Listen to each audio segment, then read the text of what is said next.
If mutual funds have done so well serving so many customers, can't we just let mutual funds rule the roost? There's a weird and peculiar rule. It's called the 20-25 rule. Shouldn't everyone be selling their mutual funds and getting into ETFs? ETF says, I am not going to buy and sell. I'm an ETF. I'm above all these. The investors don't pay tax. There's no difference for a mutual fund held in a retirement account and an ETF held in a retirement. The expense ratios are relatively very small, 4 bips, 5 bips. A mutual fund can be as high as 600 bips.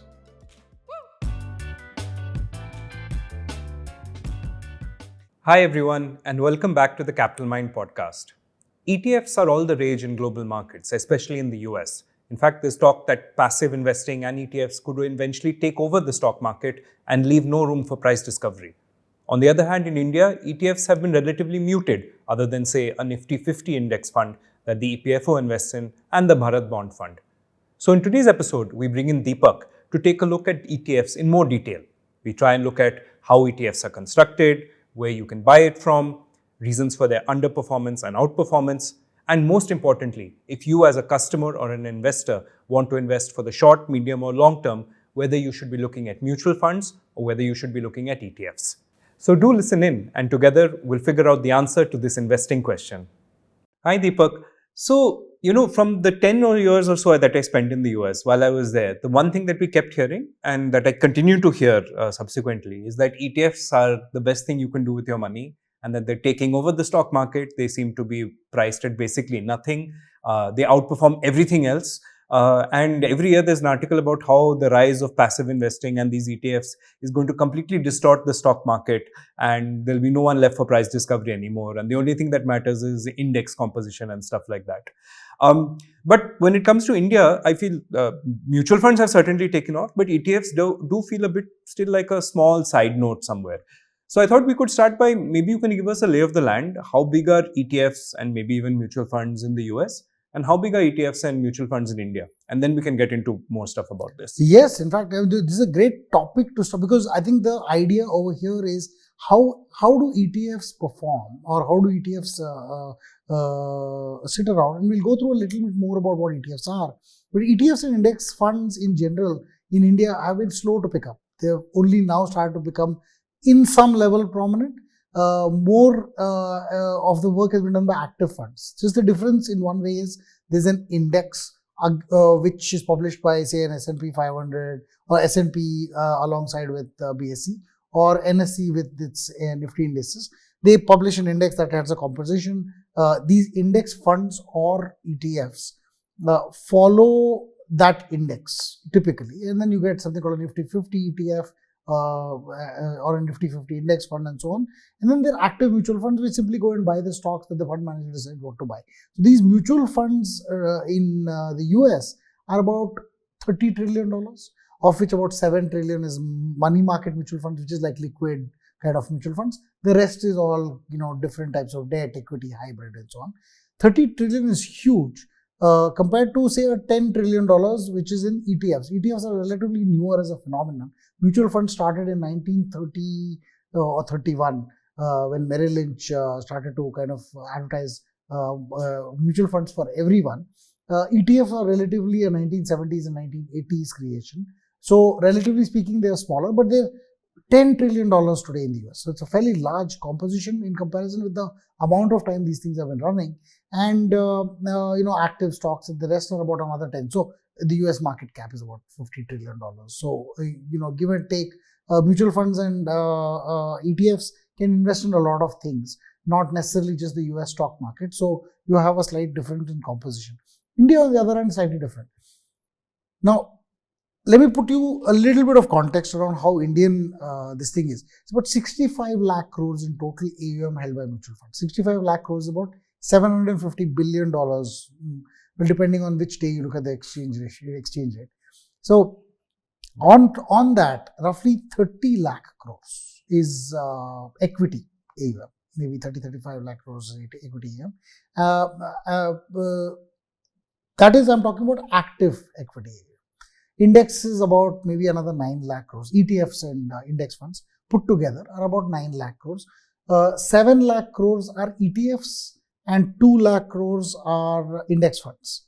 The 7 lakh crores which are ETFs are mostly the ETFs that are held by the EPFO, the Employer Provident Fund Organization. Employee Provident Fund Organization, which is something that where your money gets deducted every month. Part of that is invested in Nifty and Sensex ETFs. This is bought every month, and so therefore there's a large chunk, about 3 or 4 lakh crores, just sitting in EPFO based ETFs. That of course you and I can also purchase, but they are the massive biggest subscribers here. This is the lay of the land. But to give you an idea of the context, $750 billion is the entire Indian mutual fund market. There are 3 large ETFs. The 3 largest ETFs in the US are the S&P 500 based IVV and VOO, and I think there's an SPY as well, which is S&P 500. These are the top 3. Each of them has $600 billion. I mean, 75% of all of India's AUM put together, including debt plus equity plus hybrid, is still 65 lakh crores, $750 billion.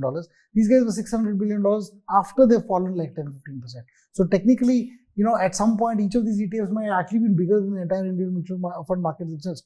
The market, the size of these ETFs in the US is absolutely massive. And to the extent that if you took all the active mutual funds in India and said, we're going to put active plus non-active mutual funds in India, and said, let me classify funds by size. The largest would be the SBI ETF, which is about 150,000 crores. Maybe coming second or third would be the Parag Parikh Flexi Cap Fund and so on. The third or fourth fund would end up being only 50,000 crores. So I'm talking 150,000 crores being the highest. So things like that. But there's a single fund in the US called an emerging market EEM, of which 8% is India. This 8% translates to roughly 80,000 crores. So it would have become the 3rd largest mutual fund in India, and that's just its India component. So they are absolutely huge compared to what sizes we see in India are completely. Okay, I hear you. The US market is just bigger. We completely concede that and get that. But even within there, I'd like to understand, if mutual funds have had this head start since the 1930s and ETFs are relatively newer, why are ETFs so successful in the US, and why do I keep hearing that they're going to take over the world? This is a brilliant question because we don't realize what happens. The US has tax arbitrage, and that's the simplest answer. The tax arbitrage is like this.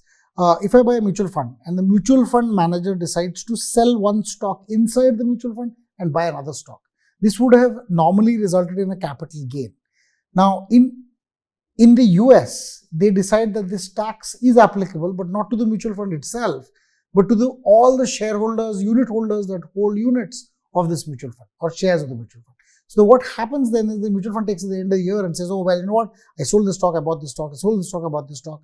And during this time, these were so many unit holders, I'm going to divide the gains and net gains and losses to all of my shareholders and send each of them a tax statement saying, in your name, so many shares were bought and sold. So you have a $25 capital gain, which you have to pay tax on. So the mutual fund investor has to look at this and say, oh, well, you know what? Here's my tax returns. I earned $100,000 plus I earned $25 from capital gains on this fund and $30 in that fund, divided into short term, long term, and so on. Interestingly, this tax arbitrage works very differently. This tax system works very differently for ETFs. But I'll come to it. Before I come to it, I wanted to talk about how exactly ETFs work. A mutual fund is very simple. A mutual fund manager decides to buy stock and sell stock. That's why there's a capital gain. By the way, there's another part of the income, which is investment income. So, for instance, if I buy a stock, the stock pays dividend, that's considered dividend income. The mutual fund is not taxed, but when it gives this tax statement to the investor, it also says, listen, I did capital gains of $25, but you received dividends of $10. So most mutual funds and ETFs in the US also tend to pay out these dividends so that they don't have to, record this tax in a tax statement. More importantly, let's look at how ETFs work. Now, I told you that a mutual fund buys and sells stock. An ETF is a completely different exercise. And an ETF says, I am not going to buy and sell stock. I'm an ETF. I'm above all these transient notions. I'm the guru of them all. So you are a market maker, Shray. You are saying you want to buy units of my ETF. You will come to me and I will say, listen, I don't just buy units. I don't just give you units. You can't give me money. I have a stock basket. I told you of this index that contains all these stocks. Reliance is 4%, and Infosys is 3%, and so on. So I tell you, listen, you want so many units. I want you to give me at least say 1 crore or 2 crore, something like that. And in those 1 crore, you should have 4% Reliance and 3% Infosys and so on. When you give me that basket as a, transfer it to me, I will create new units and transfer it to you. So I have created new units in lieu of these shares. Very interestingly, okay, let me look at the reverse transaction as well. Does it ever sell shares? So it says when somebody wants to redeem units from the ETF says, I'm beyond, I don't sell and all that stuff. What do you want? You want your units to be given to me. I will take back my units. I'm imagining a company, I'm buying back my units from you, so I was a buyback from you. So I'll buy back units, but instead of giving you cash, I will give you the stock in the same proportions, 4% Reliance and so on. So you want to redeem 1 crore from me, I'll give you 1 crore, but in effectively those 4% Reliance and 3% this thing and all this stuff. So I only exchange stock for units. I never exchange cash. In the 1960s, the US had a very interesting phenomenon. A big market set of crashes happened. And in those crashes, it was found that many mutual funds were unable to sell because the liquidity in its underlying stocks was so bad that if you tried to sell into those markets were hitting lower circuits all the time. So the mutual funds petitioned the government and said, listen, we can't sell these stocks, but these people want redemption, they want to get out. So why don't we just give them stocks instead of cash? But they will have to sell those stocks later. So if you charge them capital gains when we give them stocks, and when they sell those stocks again, they'll have another set of capital gains. So the US government was like, okay, let's change the rule. The taxation rule changed to, if you exchange units for stock and stock for units, there is no tax. So this is fantastic because it came into the birth of ETFs. I told you, ETFs never do cash transactions. They only exchange units for stock. So technically, the ETF never sells stock. It just exchanges it. Therefore, there is no tax on these intermediate transactions of an ETF at all. And that's what the brilliance is now, that ETFs, if I buy a mutual fund, I might get a tax statement at the end of the year. But if I buy an ETF, even if a lot of transactions have happened, I have no tax at the end of the year. And we did this in pooled vehicles as well. Remember, for instance, if I buy a chunk of stock of a mutual fund, I do nothing. I'm staying there. But someone else comes and buys and some third party sells. To serve them, the mutual fund has bought more, but it has also sold. In the process, it has realized a capital gain. I'm like, listen, I kept my money with you. Why am I paying for the sins of some other people? But that's what the deal is. You're pooled, so you're going to have to pay the sins. Everybody has to pay for the sins equally, right? So in a sense, everybody pays tax equally. In an ETF, there is no such tax applicable at all. So it's much easier from a tax perspective. Having said that, since most mutual funds in the US, you might say, why are mutual funds not as big, or rather, why are mutual funds still big, right? So there is. I'll come to that. If yes. One of them is tax free and the other one, not only is it not tax free, I have to pay tax every year, even when I've done nothing. Shouldn't everyone be selling their mutual funds and getting into ETFs? In fact, that is the question that when we started off making this presentation, we were like, excuse me, why is $30 trillion sitting in mutual funds and only 10 trillion in ETFs? Shouldn't it be the other way around? And the answer seems to be that the US also has an interesting retirement account concept. Now in the retirement account, any transaction that is done, so I could buy a mutual fund, I could buy an ETF, I could buy whatever it is I want to buy. The retirement account pays no tax, even if it receives dividends or if it receives, these mutual fund transaction tax statements and all that stuff. These IRAs or 401ks are mostly invested in mutual funds. And because they're invested in mutual funds, and the mutual funds, even though they tax the investor, these investors are in tax deferred accounts. Therefore, the investors don't pay tax. There's no difference for a mutual fund held in a retirement account and an ETF held in a retirement account. So technically, there's not much of a difference. So that way, the US has kind of evened out that game. But ETFs got popular for people who are not investing in retirement accounts. Companies investing in other companies using ETFs. A small endowment fund, for instance, an endowment fund in some cases may be taxed, so that may have invested in a ETF rather than in a mutual fund, or individuals who did not have retirement accounts or had more money than their, because you can only put 10% of your income in retirement accounts. People who have more than 10% to save, so they save 20%. The remaining 10% can't go into the retirement account, so it goes directly into something. That directly into something better be an ETF, because the mutual fund will tax you. So in that sense, the ETFs got more popular because they became a tax efficient vehicle beyond your retirement account allocation, and they continue to be quite interesting right now. Okay. I guess this doesn't depend on which country I'm in, but whether I'm in India or in the US, if I go on to buy an ETF, I need to have a brokerage account, or in India, demat and trading account. Who am I buying it from? When I click buy and I go log on to my brokerage, and then I'll come to something about India, which is fine. We get it. In India, we don't have any tax differential between the two, but we love stocks. We have brokerage accounts, demat accounts. So shouldn't ETFs have started to take off a lot more in India, given that our love affair with stocks and brokerage apps? Yes, let me answer the first one. Why is how do you buy a mutual fund? How do you buy an ETF? So a mutual fund is straightforward. You go to the mutual fund, say I'll give you so much money, and then you buy it. The ETF is more complex because you're never going to be able to buy from the fund. The ETF says, listen, you want to buy from me directly? Pay me 25 crores. We'll come to this later. This 4 crores, 5 crores, 20 crores, all the amounts are very large. So you're like, I don't have that much. I have 10,000 rupees. I'm not going to pay you. So how do I buy an ETF? So go to the market. The market maker that I talked to you about, which you were the market maker, you bought units from me and all that. You buy these units and then you sell them in the market. When you sell them in the market, you will place an order that says, well, I will sell you the Nifty 50 ETF at 101 rupees. Now, how do you know 101 is good or 101 is bad? You have to check something called the NAV, the net asset value.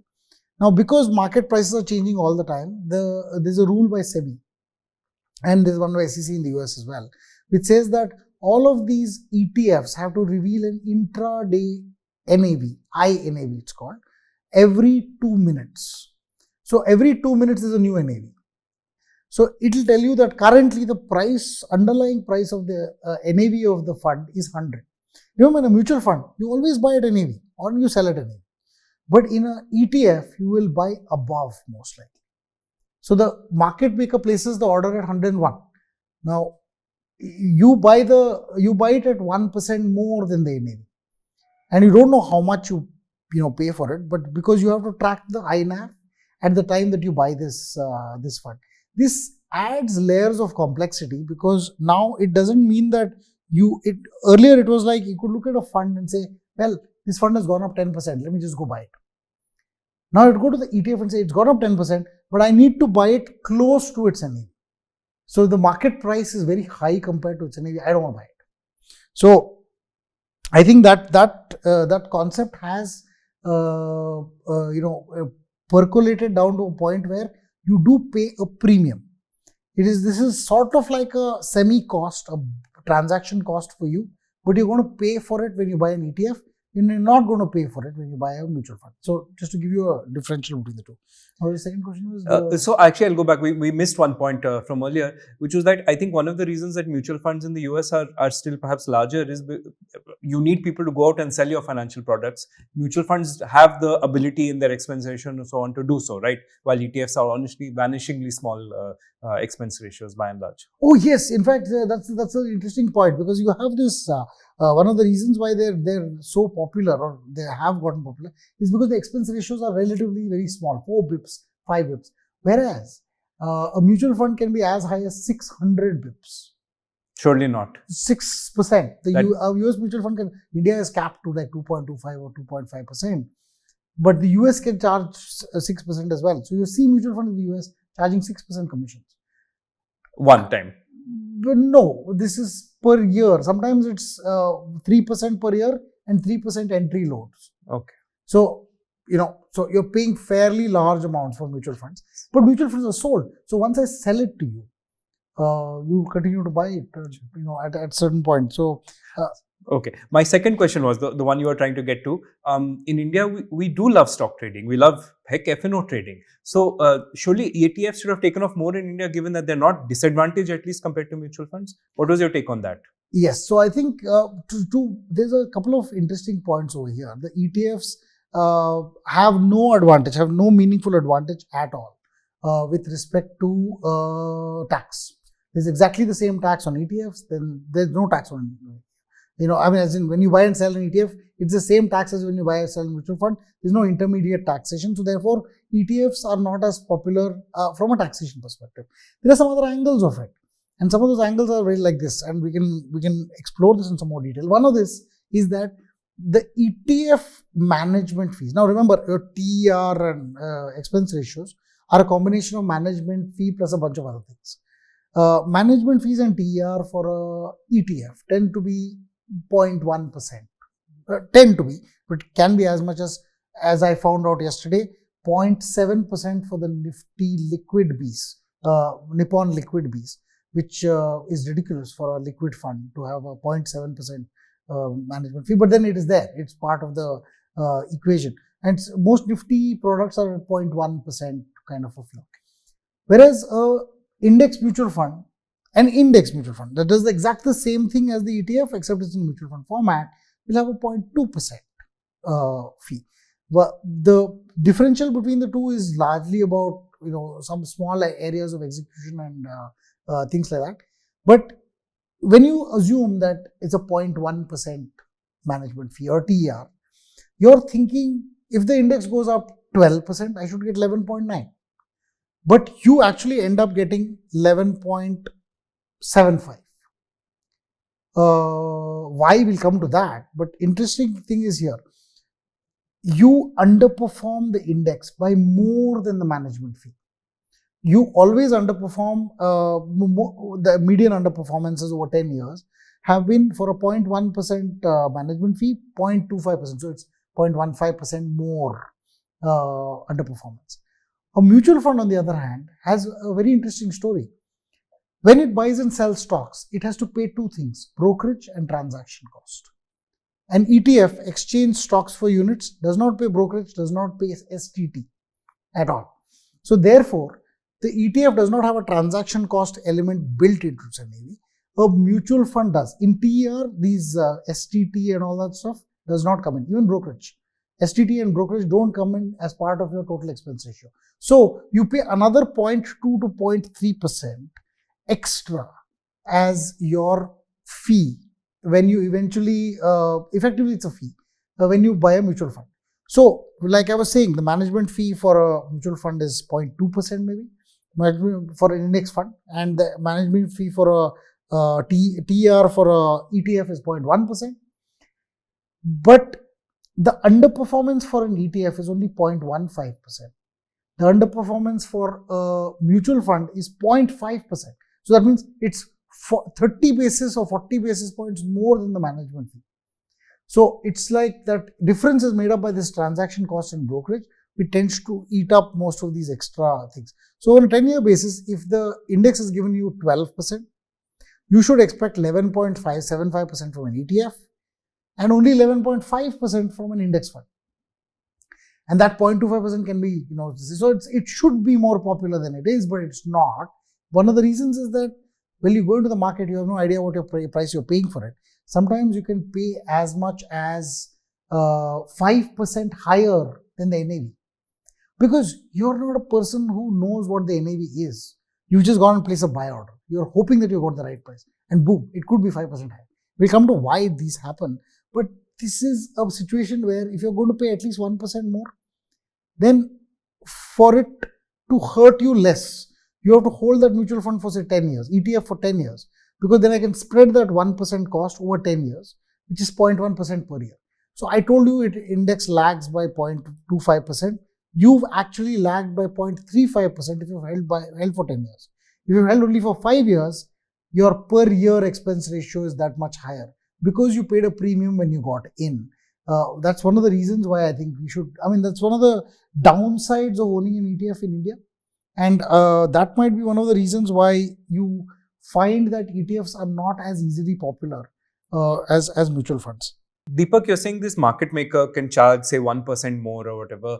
Isn't this something that we should try to beat down to a lower number? I mean, are the market makers just being greedy? Are they some secret cartel? Why do they have so much sway over the prices of ETFs? This is a phenomenal. One of the reasons why people don't think that ETFs are actually fairly priced is because the market maker is supposed to come in and say, "Okay, I'm going to solve this problem and bring it down." First of all, market making is a complicated business. There are three big challenges. First, think of the market maker. He's saying, "Listen, I don't care what you're buying. You want Nifty 50 units? I will buy it from the ETF maker, get units from him, and give you the units." But the ETF maker is telling me buy 4 crores worth. You want 10,000. So I have to find, 400 into 10, 4,000 of people like you before I can get my 4 crores out. So I bought something worth 4 crores and then I need to sell it over maybe 5 days. Now I have 3 problems. The first problem is that I need that 4 crores in the first place. I don't have it. And I could, if I had 4 crores, I would have got some equivalent, maybe 12% in the market. So you have to cover my cost of capital. So I want that 4 crores to at least return that 12% cost of capital requirements. Second one is that there's a risk. I'm buying the Nifty. I'm giving it to you, but I'm giving it to someone else tomorrow and then day after tomorrow. I have 5 days. In that 5 days, the Nifty could fall 4%. I still have inventory of the Nifty at the end of each day. At the end of day 5, I'm zero. But during these 5 days, I have the risk that the Nifty could go down. Now, I could perhaps hedge the Nifty, but I can't hedge many of the others. Nifty 200, ETF and momentum ETFs and all that. I can't hedge everything. So I have this market risk that I carry. I want to be paid for that risk. I don't want to give that risk away for free. So add a few basis points for that. Add a few basis points for the cost of capital. Cost of capital for 5 days is 1 week. There are 52 weeks in a year. So if my cost of capital is 10%, so or 12%, no 10%. Let me put it at 10% to give you a rough idea. For 52 weeks, you're roughly getting 2.2% a week. So if it takes me a week to get rid of things, I'm going to have to charge you 0.2% more anyways. 0.2% is 20 basis points. That's one. Then the cost of risk, that's another 0.2%. So that's 2. The third risk is the transaction cost, because I am buying the stock in the market and giving it to the ETF in exchange for units. When I buy the stock in the market, I pay 0.1% STT, I pay some brokerage. So it may be 0.15, 0.2% there. So by the time it comes to me, I have a 0.6% charge just to break even. I can get this to be efficient, maybe 0.4 or 0.5%.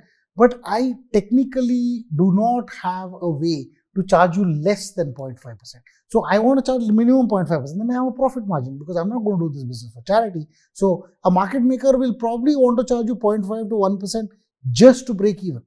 But that means that you, if you're paying 1% more, need to hold my units for 10 years to make this cost minimum per year. So if I buy 1 lakh rupee units, I'll pay 1% extra. So I'm paying 1,000 rupees extra. And I'm thinking I've got a cheap product, which is an ETF. It does not have to blah, blah, blah.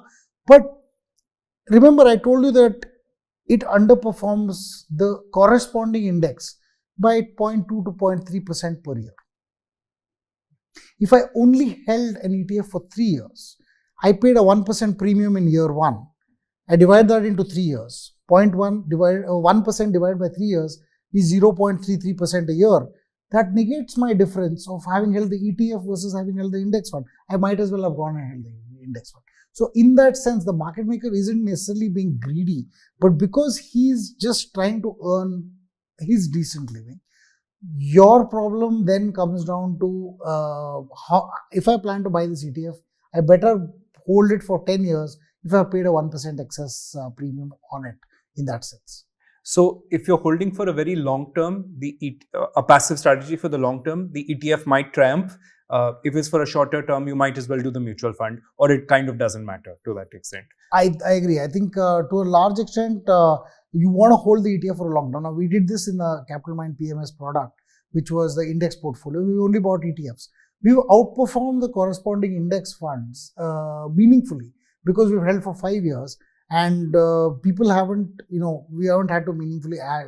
They may have added more money, but they haven't sold during this time. So there's been a meaningful outperformance compared to index funds in the same period.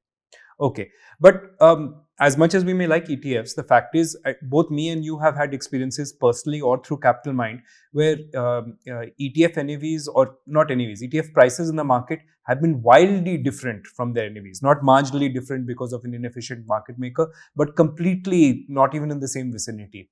I can think of 3 examples. There was the Nasdaq 100 ETF by Motilal, which we even exploited a bit in 2017. Although in hindsight, we should have just held them. That would have still made more money.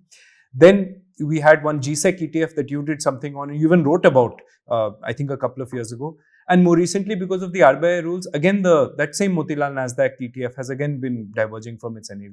So could you talk about how all these examples happened? What was the underlying principle in each case? And I'll come to my question after that. Awesome. Okay, great. So these are 3 very interesting pieces because first we were running a research service at the time, before the PMS. We looked at this Nasdaq 100 ETF and we said, well, this is a way to get exposure to the Nasdaq 100 from India. Why aren't more people doing this? Well, we went in and say the NAV was supposed to be, say, 50 rupees. The price of the underlying mutual fund was 60 rupees or something like that, 20% higher. So we're like, who buys at 20% higher? Well, apparently some people were. So we said, we did the most honorable thing we could do, is tell the world. Because we were, maybe naive enough at that time to believe that telling the world was more important than making the money itself. But regardless, we said, let's tell the world that this is what it is, and then this whole thing will come apart.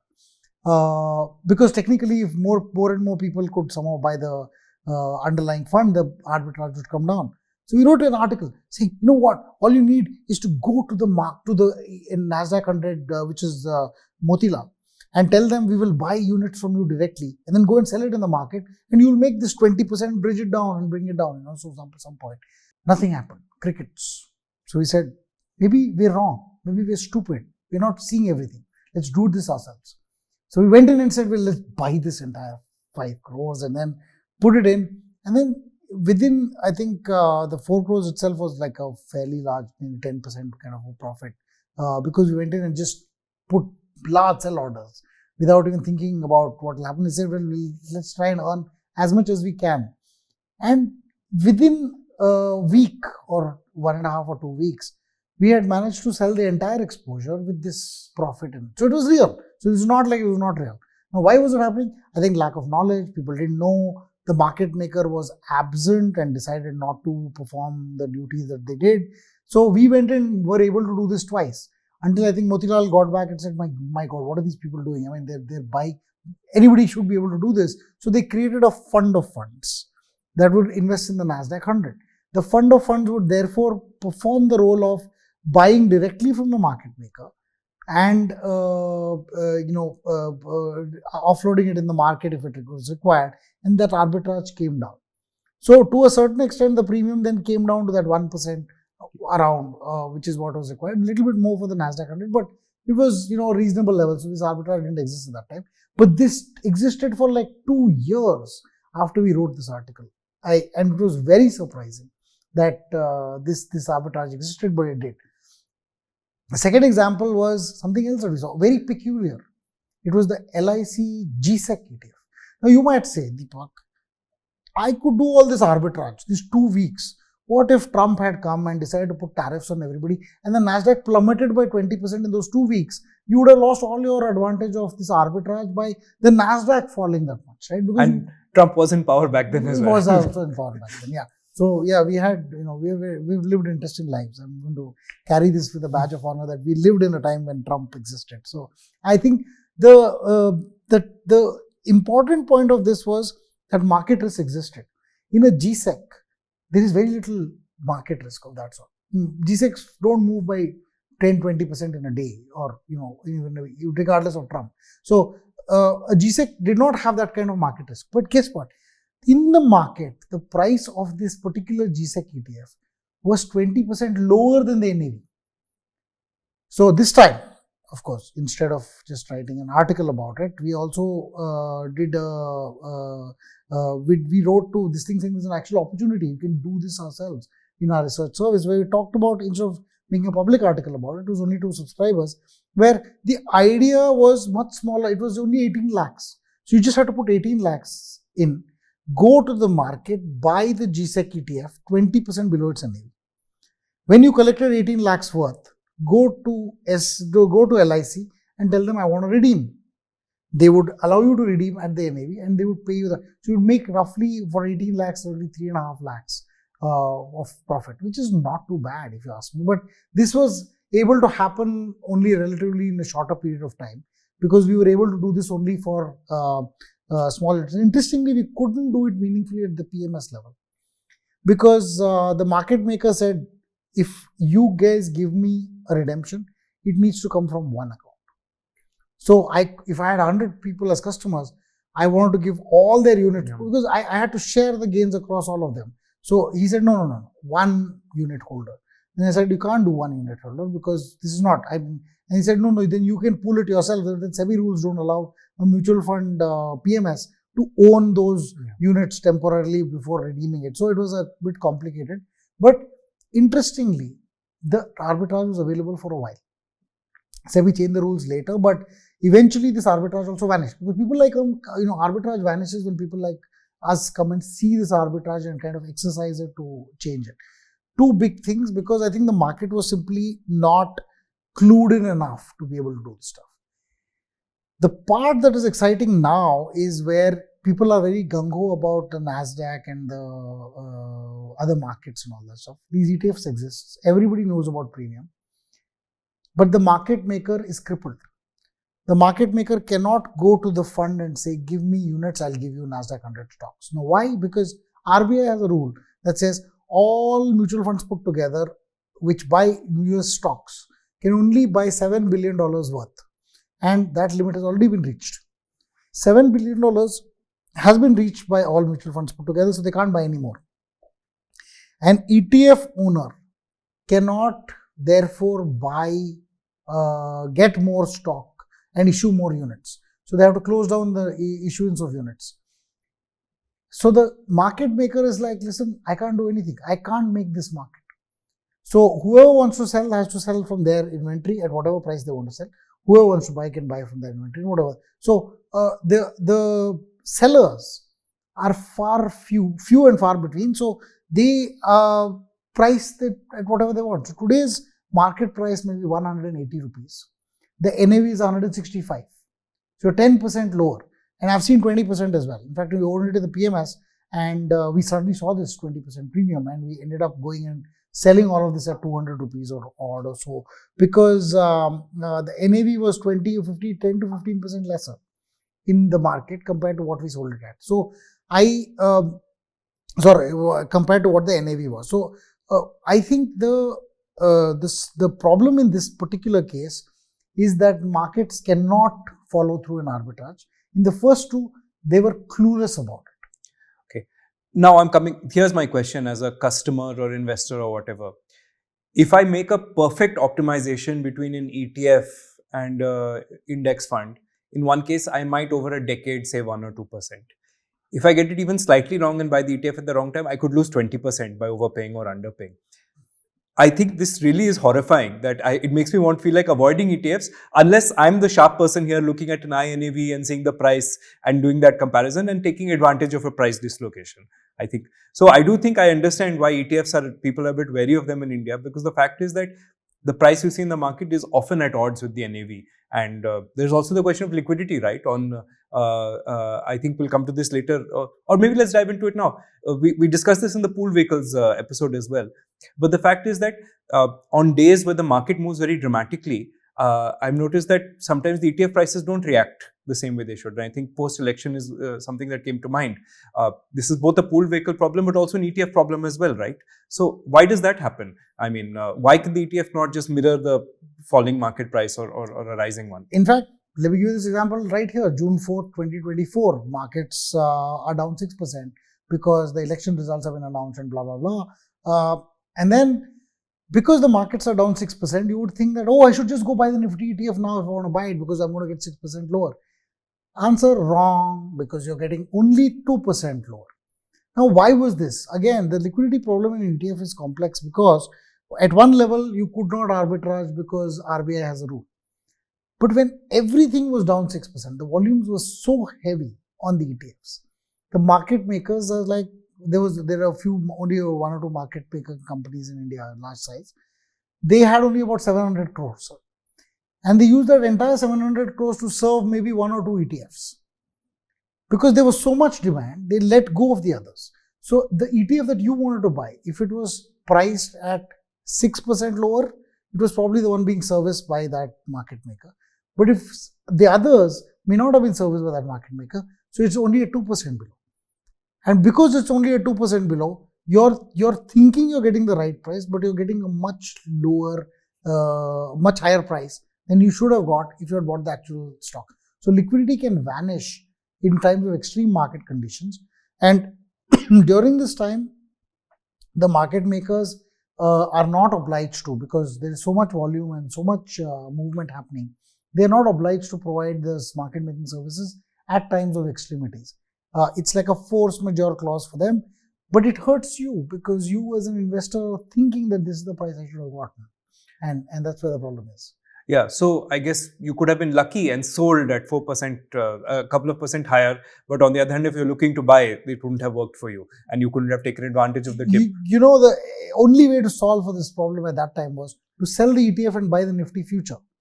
And people hate futures and options anyways, but anyway, put this way, that was the only thing that was trading close to the real market price.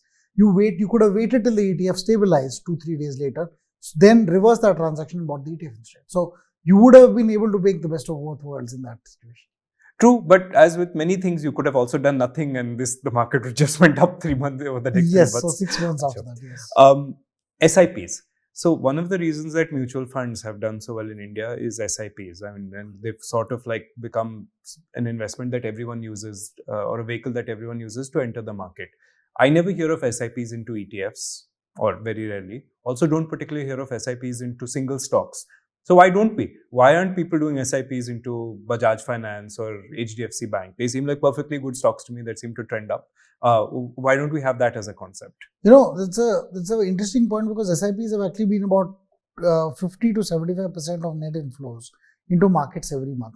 So you might think that they want to do this for ETFs as well. The answer is yes, to a certain extent. Many brokers have enabled this kind of transaction, which says that you can buy these stocks every month if you have a balance at the brokerage. So it's all good. We can just go in and say, oh, well, you know what, we'll buy this ETF every. But think about the SIP. The attractiveness of this is that the SIP can be initiated in the evening. I'm working all day. I don't have time to look at the market. And I come back home and then I'm like, oh, shoot, I should invest all this money that I have. So I go and set up an SIP, but I do it in the evenings. In a mutual fund, it's very simple. You don't get tomorrow mornings anyway. You get tomorrow evenings, whatever, closing time anyway. And that's fine. But an SIP in a stock or an SIP in an ETF, there's a problem. You set up that SIP right now. You set up a transaction to initiate right now. It will take place tomorrow morning. But tomorrow morning is at 9:15. By 9:15, if you place the order, there has to be enough, all the brokers get these overnight orders, they call. They batch them together and they sell them all. They try to put all of the orders by 9:15 in the morning, exactly 9:15 in the morning. Now you have a fastest finger first problem. There's a market maker who wants to sell you the units. There are a bunch of people that want to buy the units. The market maker may not come in exactly at 9:15. He may say, oh, well, you know what, his orders may come in at 9:15.1 or 0.2 or even 9:16, a whole minute later. You find that that first minute, because of these orders flooding in the market, they may not be corresponding sell orders yet built into the order book. So you find that the price varies massively. And it's very interesting because this overnight problem has manifestations that people don't even understand. Because we already know that people don't look at the INAV. An investor in the fintech space actually told me that this is going to be a game changer and you now have small cases or something else that automatically invests for you. Why do you even need mutual funds? You can just go to ETFs. I said, have you tried this? Yeah, I did this transaction today and it was so cool. I said, when did you place the order? I placed it last night and today morning the order has been executed. I said, okay, what price is it been executed? So he said, oh, well, let me check, it's 187. I said, do you realize that the INAV for the whole day, if I looked at the INAV for the whole day, it was between 182 and 183. Why did you pay 187 for this? So he's like, I don't know. It's just, I paid 187. I think 187 or 180. Well, it was 187. Let's take it as 187 for this example. He's literally paid 4 rupees more, nearly 2% more. And he was not aware of it. I said, because your order was placed at 9:15, there were lots of buy orders. Your order went in. There were not enough sell orders. The poor market maker took a minute or two to come in. By the time he came in, after that, the market shifted only between 182 and 183, except you paid 187. You've now paid 2%, 2.5% more.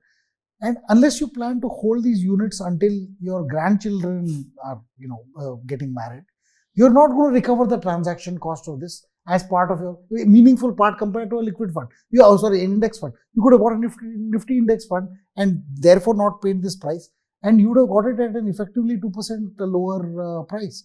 So it was then that he even struck him that, oh my God, we have a problem. This overnight orders thing is going to be the bane of the ETF industry, because most of these orders come in and get executed at horrible prices, and there seems to be like very little anybody's doing about it. Again, can I try blaming market makers once again? Why aren't they there to do more about this? And can't we have more people doing this? More liquidity? Yes. So though there's this problem of equal opportunity that SEBI has said, saying you can't favor one investor over the other. So I can't let the market maker in at 9:14 and everybody else in at 9:15. It's not allowed. So everybody needs to get in at 9:15.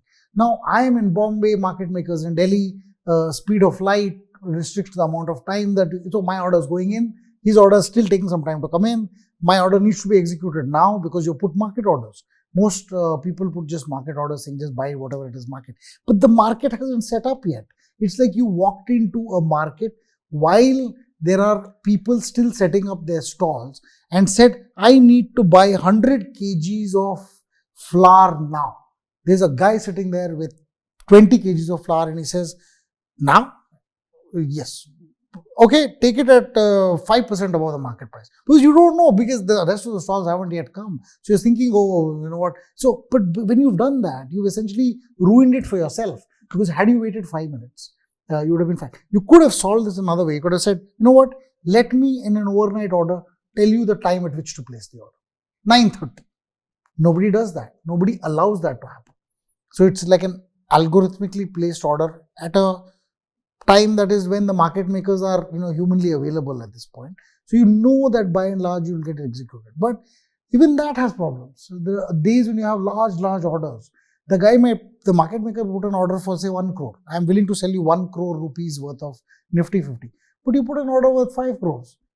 You're again screwed because the first 1 crore goes to him, the rest of it goes God knows where. So it's like at some level your liquidity has constraints and people need to be smarter about this.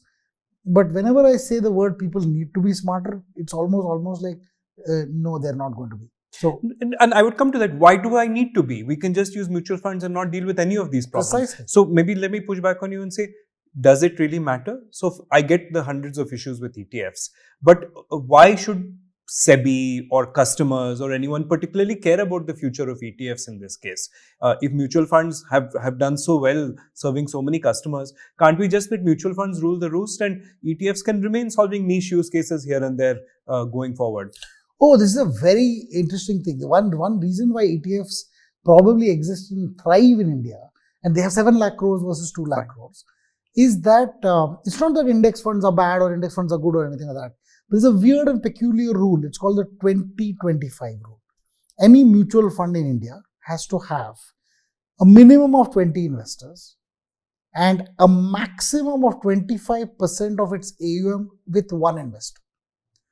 You might think, who the hell invests more than 25% of an ETF in their own this thing? But or a mutual fund.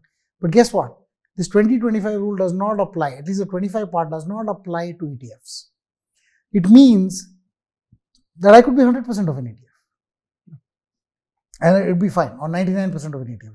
The EPFO is probably 90% or 95% plus of the ETFs it invests in. And because it is like that, it doesn't mind investing more and more money because it knows it will not be blocked. If an EPFO had been told to invest in index funds, then it would not have 2 lakh crores. It would have 5,000 crores because it would stop at 25% of every fund that's investing in.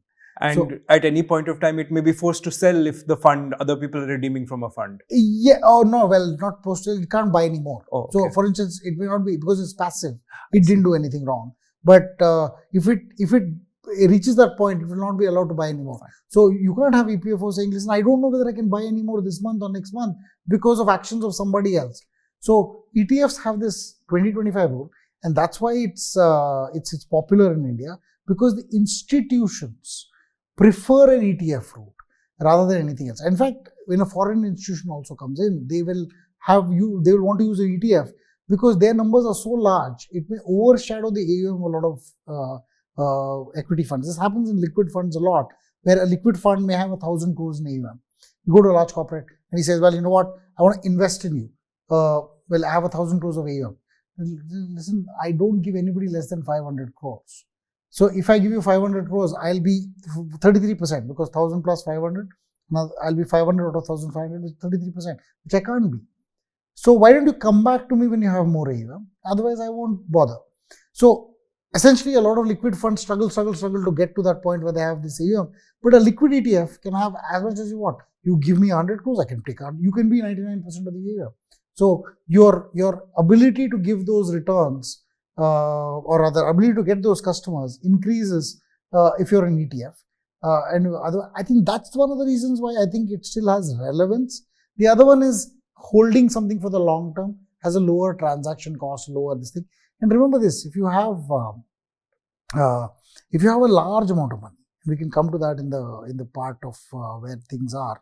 When you have a large amount of money, you need not even pay this 1% extra. You can directly go to the mutual fund and get units from them directly. You may have to pay some transaction cost, maybe 0.2 to 0.3% more, but that's it. That 0.2 to 0.3% is the max you'll pay to be able to buy the units directly from the ETF itself. You don't have to deal with a market maker at all. So you can directly buy units from the fund. That's the second part of the reasons why some of the larger institutions may prefer to work with ETFs. I can think of 2 more reasons why, while you were talking, that ETFs might work out. The first is that people like to have their money in one place. And if you have a demat account and you have already decided to embrace stocks as part of your life, which I hope you have, then you will have a lot of stocks in your demat account. And when you choose to sell one, you're left with the choice of either let that money show up in your bank account once again, and then you have to make the effort of transferring it back. Or you could hopefully just buy, I don't know, some sort of a liquid ETF or something, so that you always have a sense for what your net worth truly is in one account itself. That one makes sense. I guess there's the other one is that some of these ETFs could help you get leverage for F&O, but I think they'll probably shoot me if I tell people that we need more reasons to get into F&O, so we can stop that. I have a different question then. What about these commodity ETFs? I know you've never been super fond of gold as an asset itself, but leave that aside. Do commodity ETFs potentially play a different role in an investor's journey or an investor's asset allocation than commodity mutual funds?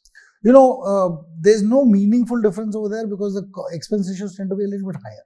Anyways, because gold has a cost of storage, 0.25 to 0.3%. Now, a gold B's ETF may charge you, which is one ETF in India which does gold, may charge you a 0.5 to 0.6% expense ratio per year. Some of the other funds that are coming may charge you 0.3 to 0.4% a year.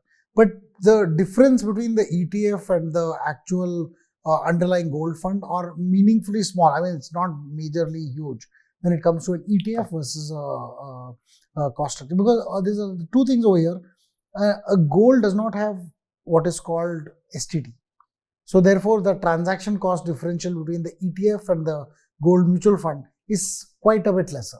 Storage costs are the same for both because both of them have underlying gold. So they will have that structure that's available there. So I think you have structure or a large overall infrastructure where commodity ETFs, but they're not huge. So to give you an example of size, I think gold is probably what 30,000-40,000 crores. Silver is probably 5,000-10,000 crores.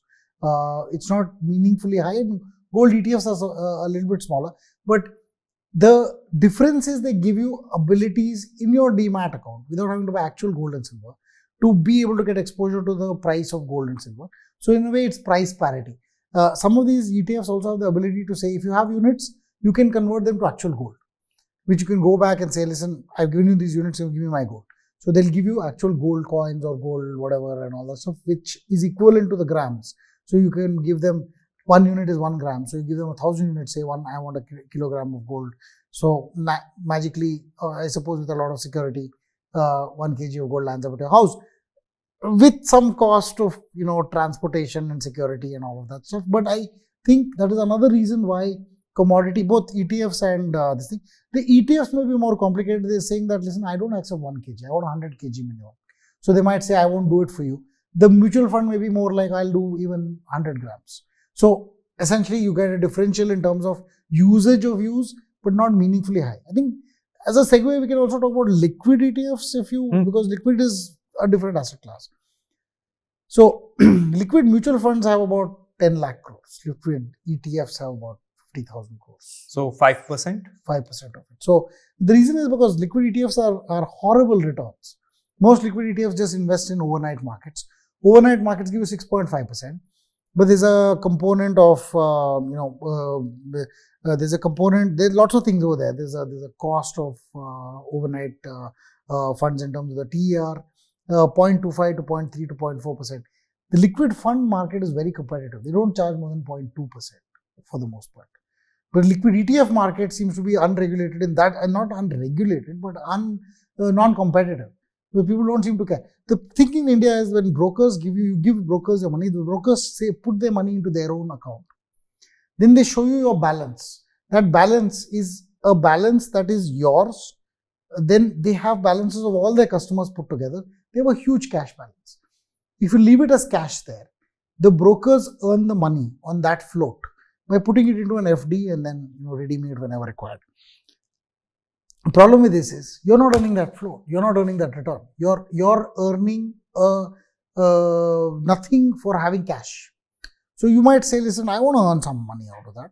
So you can take the money out, but you're a trader. So you kind of take your money out. It reaches you at 6 o'clock in the evening. There's nothing you can do for the next day. Next day morning, you need the money back again. But so I don't earn the overnight spread on this money no matter what I do. So what I do is then I go at the end of the day and buy liquid ETFs. I buy the liquid ETF, it gives me interest for a day. And then next day I can sell it. Of course, it doesn't make sense to sell it for one day, but maybe a few days is fine. The other thing is I can use the liquid ETF as a collateral for this F&O thing that you talked about, where you can do some margin-based products. Every F&O position, which is not a buy of an option. So you sell an option or you buy a future or you sell a future, you're required to put margin. That margin could be, say, I don't know, I'll give you an example. If the margin is 50,000 rupees, I can pledge stocks and get 25,000 rupees out of that 50,000 rupees as margin. But the remaining 25,000 rupees has to be cash.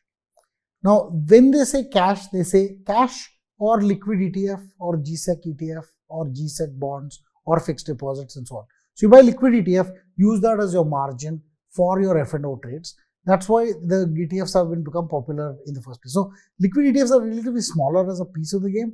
Here, the market maker does not charge you 1% more. It charges 0.01 or 0.02% more. But again, there's no STT, there's no transaction costs in this case. So there's no major reason for a liquid ETF to be priced meaningfully higher than the NAV. So typically they tell you that you can go and place a market order for a liquid ETF and it will work. What I say is generally look at the market price, place an order for 1 paisa above it if you want to buy. Because max you will lose is that 1 paisa and then your order will stay unexecuted. If it is too large a quantity, the market maker will come back and sell it to you at that price. So that's the better way to deal with the liquid ETF. in a commodity or in a stock market thing, because the underlying NAV is also moving so much, you really don't know what price you should be putting it at. So you should put a price, see if it's executed, see if the NAV is changed, change the price again, and so on. Okay. I'm down to my last three questions. The first one is, if we look at reasons for the underperformance of ETFs over some any time frame, I think your thought of things like there's the absence of stock lending or the presence of it to some extent, or the fact that there could be changes in free float. So could you talk about how these impact the returns of an ETF and how they may be a secret reason behind underperformance? This is a very tricky question for India specifically. In the US, if a fund charges you a 0.04% expense ratio and the S&P 500 gives you 12%, you will get 11.96%. That means you hold it 1 year, you put $1 lakh or $100,000, you will get $111,960. That's the $40 goes as your expense ratio. Sounds good. Because that's what you're supposed to get done for. In India, the same thing. You put 100,000 rupees, you will get 11,500. You're thinking 50 basis points less. Why? And the answer to that, both in ETFs and in index funds, comes down to a few layers. One is execution. The way indexes are organized in India is that their weights of every stock are based on free float. Reliance is 50% owned by the Ambani family, the promoters. Only the remaining 50% is considered free float. TCS is maybe 65% owned by the Tata Group. So that much is owned by the Tata Group. 35% is considered free float. So they take, okay, I will take 50% of the market cap. And based on this, the weight of Reliance is so much, the weight of TCS is so much, and so on. Typically, a market cap weighted index does not need any adjustment. So if I buy stocks in some proportion, even if one stock goes up, it will go up in that proportion in my account as well, and so on. But there could be a change. Mr. Ambani can decide that I want to buy 10% more of Reliance from my own money.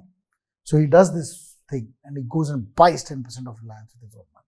And at this point, the free float has reduced from 50% to 40%. So at some point, the weight of Reliance in the index will also come down. Now you have weight based on that 50% calculation. It needs to change to that 40% base calculation. So somebody needs to sell that Reliance appropriately so that it comes down. Sometimes these sales happen at a different time frame, at a different cost, at a higher cost structure than an index fund or an ETF wants it to be. That tends to create some lag. Second one is the cash drag. I receive cash, I am not able to buy as many stocks as I should. So that cash adds to the drag. Markets tend to go up over time. So if markets tend to go up, any cash you have is going to be a drag. Maybe 0.1 to 0.05% over there. I think that's a bad idea because in general, you should be able to use cash very, very efficiently. Many mutual funds in India don't use cash efficiently. So they tend to drag the index down. The third one is an interesting thing called stock lending. In America, if you buy an ETF, the ETF owns some stock. That stock can be lent out in a stock lending program. That stock lending program gives them, maybe a few basis points. Now that few basis points is kept by the mutual fund issuer, the AMC, if you may, for its own self. They don't have to share this income with anybody else. So they keep this income. For them, it's extra. They're charging you 4 basis points there, but they're earning another 2 or 3 basis points on the lending part. So they're making 7 basis points, and that's fine. In India, the 0.04 basis points or whatever is charged here. But if the underlying AMC lends those stocks, and the lending market is very shallow right now, but assuming it does lend those stocks, whatever it earns goes back to the fund itself. The incentive is slightly lesser, but yet you don't find enough institutions trying to lend out stocks in ETFs in order to make for that extra return. So because if you're able to lend, even the return comes in, then what would happen is that underperformance will reduce, right? So at some point, this is an inefficiency. And, because we have applied to become a mutual fund, we learned so much about this business in the first place. But it's interesting that these inefficiencies continue to exist, even though the market has reached 7 lakh crores in ETFs. And there is still a stark 15 basis point underperformance beyond the expense ratio to the index itself. Well, maybe SEBI could allow people to take half the stock lending themselves and pass on half to the unit holders. That's an interesting suggestion, yes. Okay. Last two questions. The first is the US, or at least global stock markets, have some very famous or infamous active ETFs. It's basically like, it's almost like a hedge fund. Well, not really, but an active stock portfolio in an ETF. Do you think India doesn't have any active ETFs? Do you see that changing either now or any time in the future? Well, at the way SEBI has designed the ETF framework, it doesn't seem to be equally allowed. So what happens is the market maker needs to know exactly what he needs to give you as a bunch of stock. This is supposed to be public. So the way they've said it is, whatever this is, it should be an index. If it's not an index, it should not be this thing. And active ETFs is like this. I decide to sell one stock and buy another stock. I change the portfolio and tell the market maker, this is the new portfolio, please give me this portfolio. So, well, they will do this. So, since this is very active and it's very, it's not based on some kind of objective criteria. Not that index funds are based off active criteria, because sometimes you keep thinking this stock should be entering the index and it doesn't enter the index because somebody is taking subjective calls.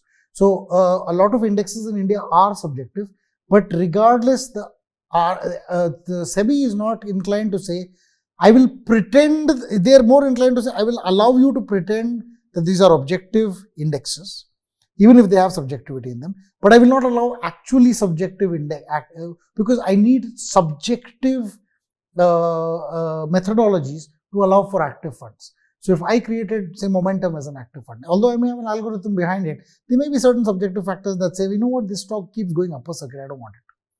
And then when I'm saying that, I'm actually taking a subjective call on what is part of my momentum index and what is not. I'm not publishing this as an index. It's my own strategy. An active ETF would actually say, listen, this is my active strategy. I'll do whatever I want. And I'll keep telling the market maker, this is the thing. I'm going to have to sell this stock and buy this stock. Please do the exchange and so on. So since that doesn't happen or is not allowed, I don't think SEBI is easily going to allow active ETFs for now, at least. And is this a loss to anyone? Because the more I've gone through this episode, the more I'm thinking ETFs come with their own pros and cons. We have a particularly good mutual fund ecosystem. So I guess my ending question would be, in 10 years, do you think ETFs will have taken over a lot more market share from, say, mutual funds? And do you think that's a desirable outcome? And will that imply some greater sophistication in our financial markets, if that is indeed the case? So the short answer is no. I don't think it will happen for many reasons. One, I think, is the mutual fund ecosystem is very nice. In the evening, I can come and place an order. I can place orders on weekends. I don't have to worry about this INAV and getting premium downside problem. Execution happens automatically.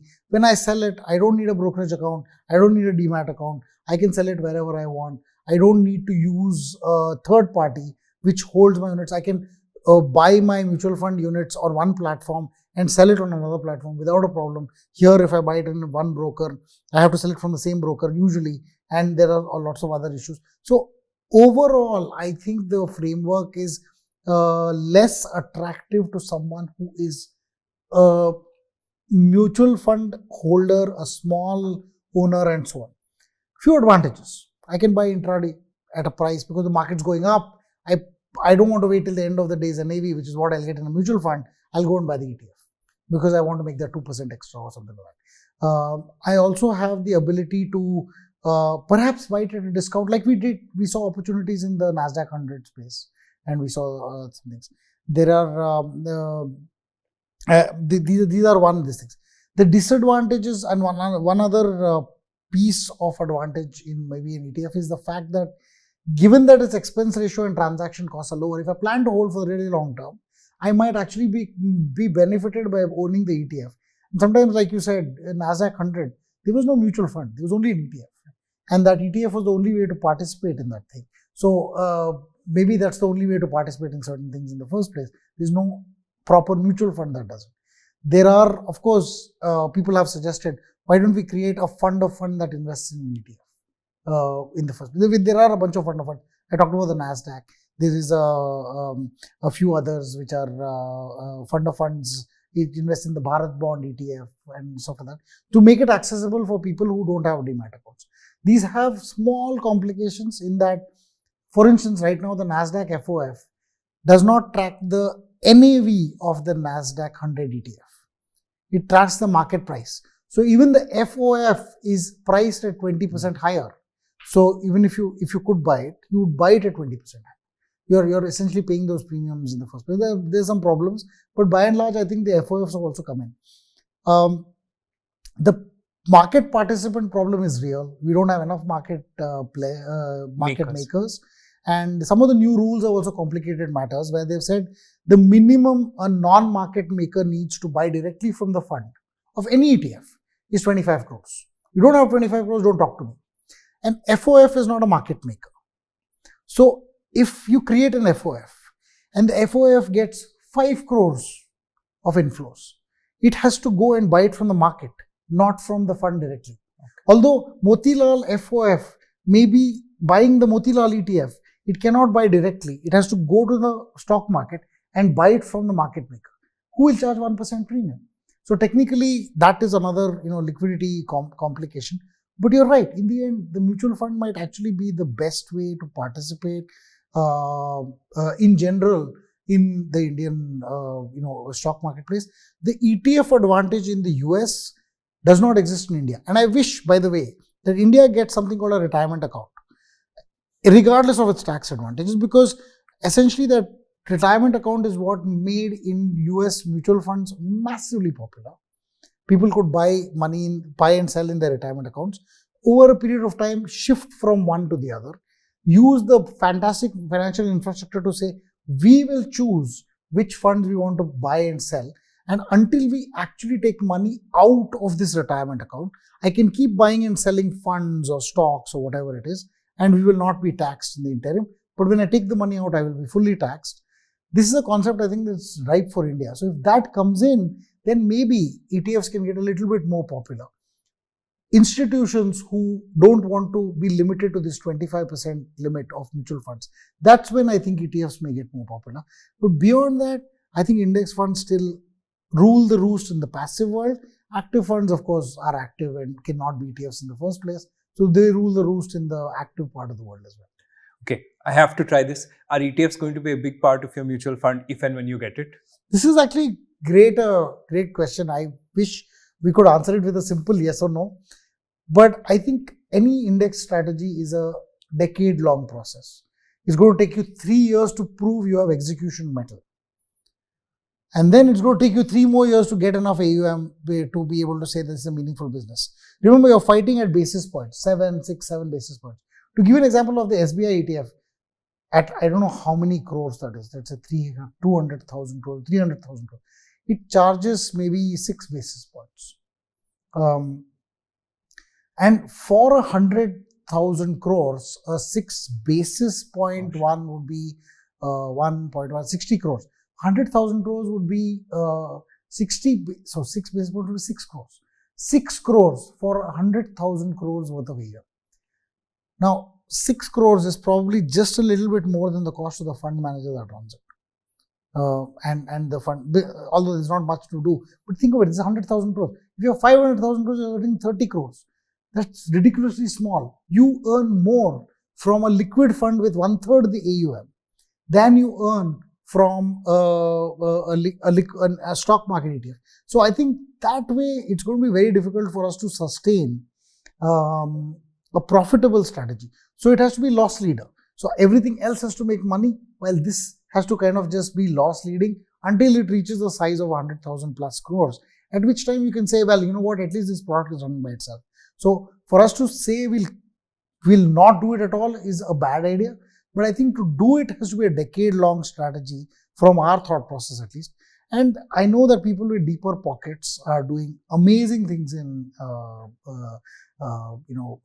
stock market in passive strategies itself. So I think maybe to that extent we might be playing second fiddle to the big guys in this space. However, I won't say anything else, but I'll just say this.